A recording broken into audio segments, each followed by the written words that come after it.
Today I begin my path on the walk of the free, a path which teaches strength, patience and dignity.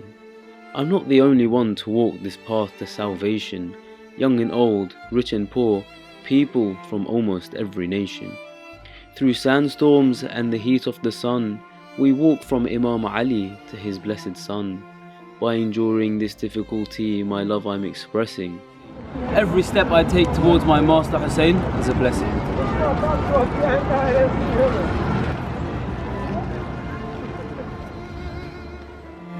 Here I am on the walk from Najaf to Karbala. We're at pole 150 and as you can see, it's night time. We've decided to walk at night because it is ridiculously hot in the day. There's temperature estimates of between 35 to 40 degrees Celsius. You can imagine it's extremely difficult during the day. There's tons and tons of people walking at night, as you can see, and most people have decided to do this simply because it's almost like undurable during the day. We've been walking from about 5 PM. It is currently 11:03 here and I've walked 24 kilometers. We're at pole 150. Our target before sunrise is something around pole 400, which means we're gonna have to march on. So we're still walking. It's 12:21 AM. It's nice because it's cool, but it's dusty, which means there is sand flying everywhere, going up my nose, in my eyes. We've made it to pole 244, and despite the time and everything, you can see that the streets are just, the flow is constant, and just everyone's keep going. We're aiming for pole 250, which is only a few poles away. We'll probably stop for a bit and then get cracking before sunrise.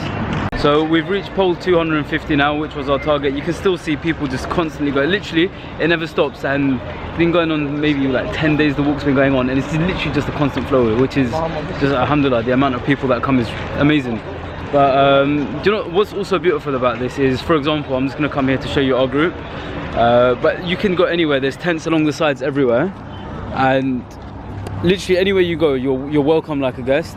So for example, just lie down here. We don't need to ask permission because it's like a blessing. So this is my group here. I'm not sure if you can see them enjoying themselves, but you can see it's like a blessing for people to cater for us, and that's why anywhere you go, sometimes they're even fighting just for us, like saying, why don't you come to our tent instead of that tent? We want to serve you, give you water, bread, all that sort of stuff. And the hospitality from each and every single person is amazing.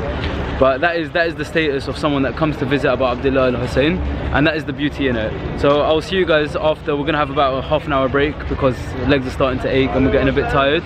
We've been walking for about 6 hours straight, so we'll just have a nice little break. These lot are bursting with energy by the looks of it. We're gonna meet these lot at 3:50. We're gonna be waiting there for a long time.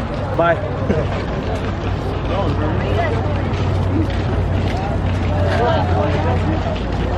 So they're off, and I know I keep talking about this constant flow of people, but it's just crazy. Like, we've been here for 20 minutes or half an hour now, and look, it's just constant. And in fact, what I'm going to do is I'm going to give a little time lapse for you lot to watch.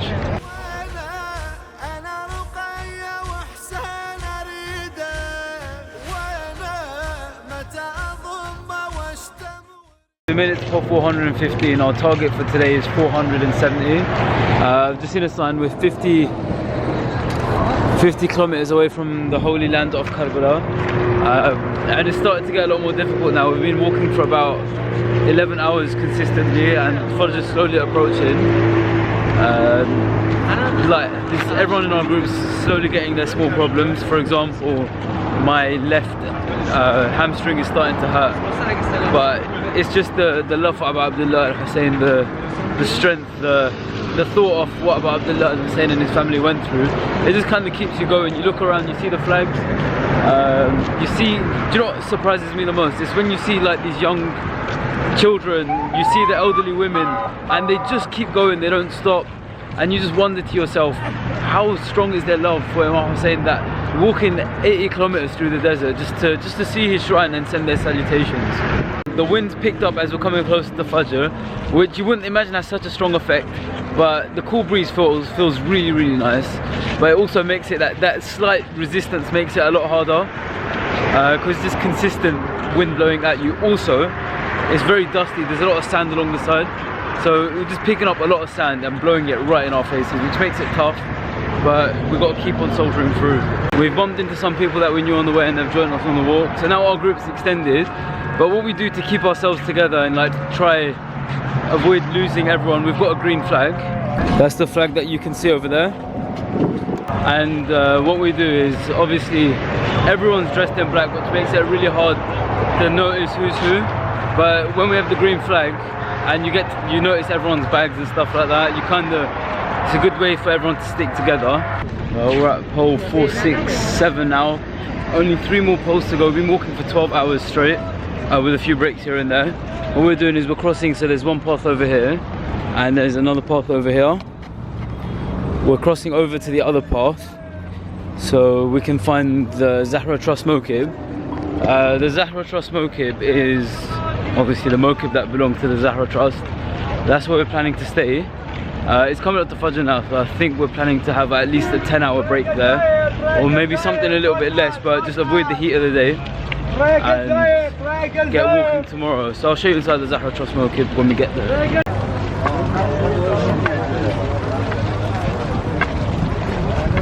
Here we are finally at the Zahra Trust Mokib after 12 hours of walking.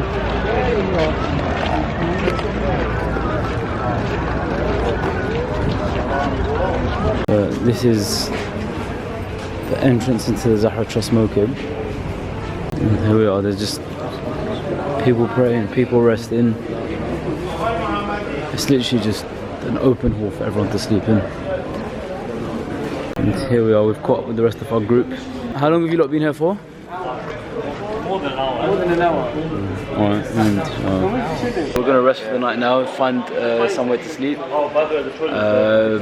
eat, go to the toilet, all that sort of stuff, and we'll go off tomorrow morning. That is my first day on the walk. If you guys haven't had the chance to go on the walk, I really recommend it. Inshallah, you'll get the opportunity to walk, and even if it's not just a full walk, at least just try some of it. You can take a taxi the rest of the way, and inshallah, I'll see you guys later.